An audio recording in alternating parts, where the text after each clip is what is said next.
Hey guys, Kane here. So I usually do not really like to comment on any of the fights during battle or Clash of the Gods. I mean, there is no pause or stop button, so the commentary essentially would not end too well in any case of like streaming or recording. So to do something like that, I may just need to either edit the file, render, then record once again and pause while watching on any of the video player, and then again after I do that, record it and would need to edit it back again. So it is like a pretty hard video to do, and if I do not do it like that, some fights kinda end in like 10 to 30 seconds, with too many things happening at once, or we wouldn't even know what happened. So I will try this once and see on the replies of any of you guys whether you want me to do more of such or not. These 3 fights are all in top 64 and I will show one more in top 8 at the very end. So in the first clip that I will show, I actually moved some emblems around. That is why it was very risky, because the first fight I made Gem vs Dragonmutaires, and I did not really have Druid or Judicator, but the OP Devil emblems on Wood Elf made sure that the fight was won fairly quickly. The Wood Elf with so much raw power, no tank would stand a long time against her, even if he was well upgraded. It was the guy's second best formation versus my third.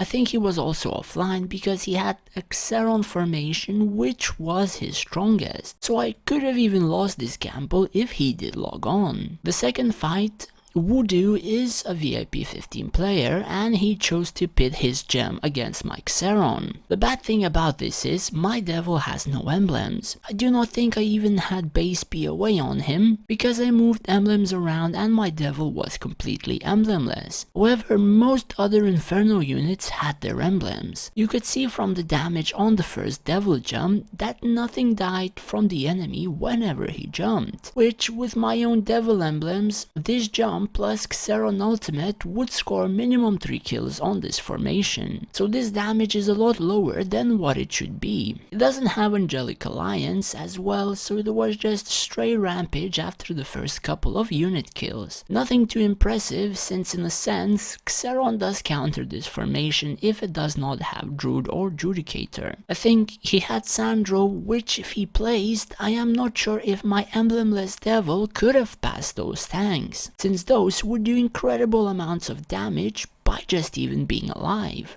especially to a clump of units which would have happened 100% on this Infernal composition. And the third fight, to qualify for top 8, I was against Hams, another VIP 15. He actually had a pretty strong astral formation, which I believe 6 stars, 5 stars Awakened Giant, and a 6 stars Judicator, if I'm not mistaken, and other good stuff. But I think he was against another Xeron player and he had to blow that one there. So the fight for top 8 was between Dragonmutaires, and luckily for me I landed on his charge line which was unprotected, so I killed 2 of his chargers and took Angelic Alliance from him as well. But the bad thing for him is I placed my physic elementals solo in a lane, so he would get some mana reduction if they would die, so he would not cast his ultimate, and he did happen to kill all 4 of them in a short amount of time and get minus 80 mana, and they revived from Angelic Alliance, and by that time I believe my ultimate triggered, and with a DM stun and physic elementals reviving, they killed his only DPS, the Red Dragon, and pretty much the battle was decided there. So from this you can also learn that having physic elementals solo in a lane to reduce 80 mana from enemy can potentially work in your favor too. And now the fight in top 8 itself. I actually beat Langfeng's formation in qualifiers. He had Judicator 5 stars and a Giant 6 stars and 5 stars Awakened, so he's pretty decked out. In here my Infernal had all of their actual emblems, and even Devil had his own OP emblems. So you are more or less looking at my 8.8 million power Xeron formation against his 2 million power stronger astral formation. So from the first glance, the positioning of my formation in this case was bad, because devil jumping on Judicator in this situation is not ideal. All due because Judicator has like over 2500 defense, which reduces a lot of the damage done on it. While if Mike Xeron's formation would have made to jump on the Giant, devil would chop Giant 70%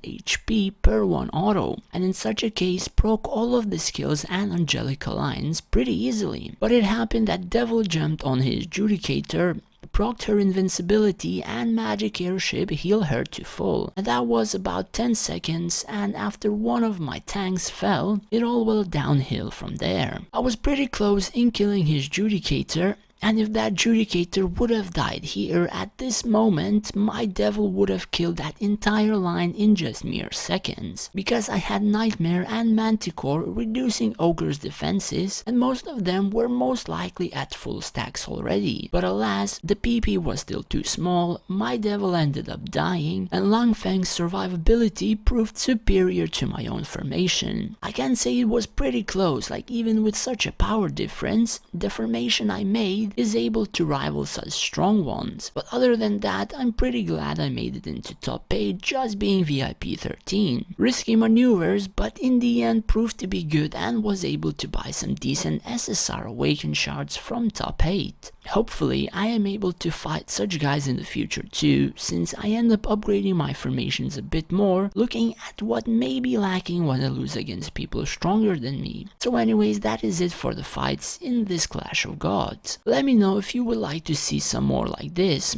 and me explaining pretty much what happened in the fights, since some things could be missed or mistaken. Thanks for watching and stay safe.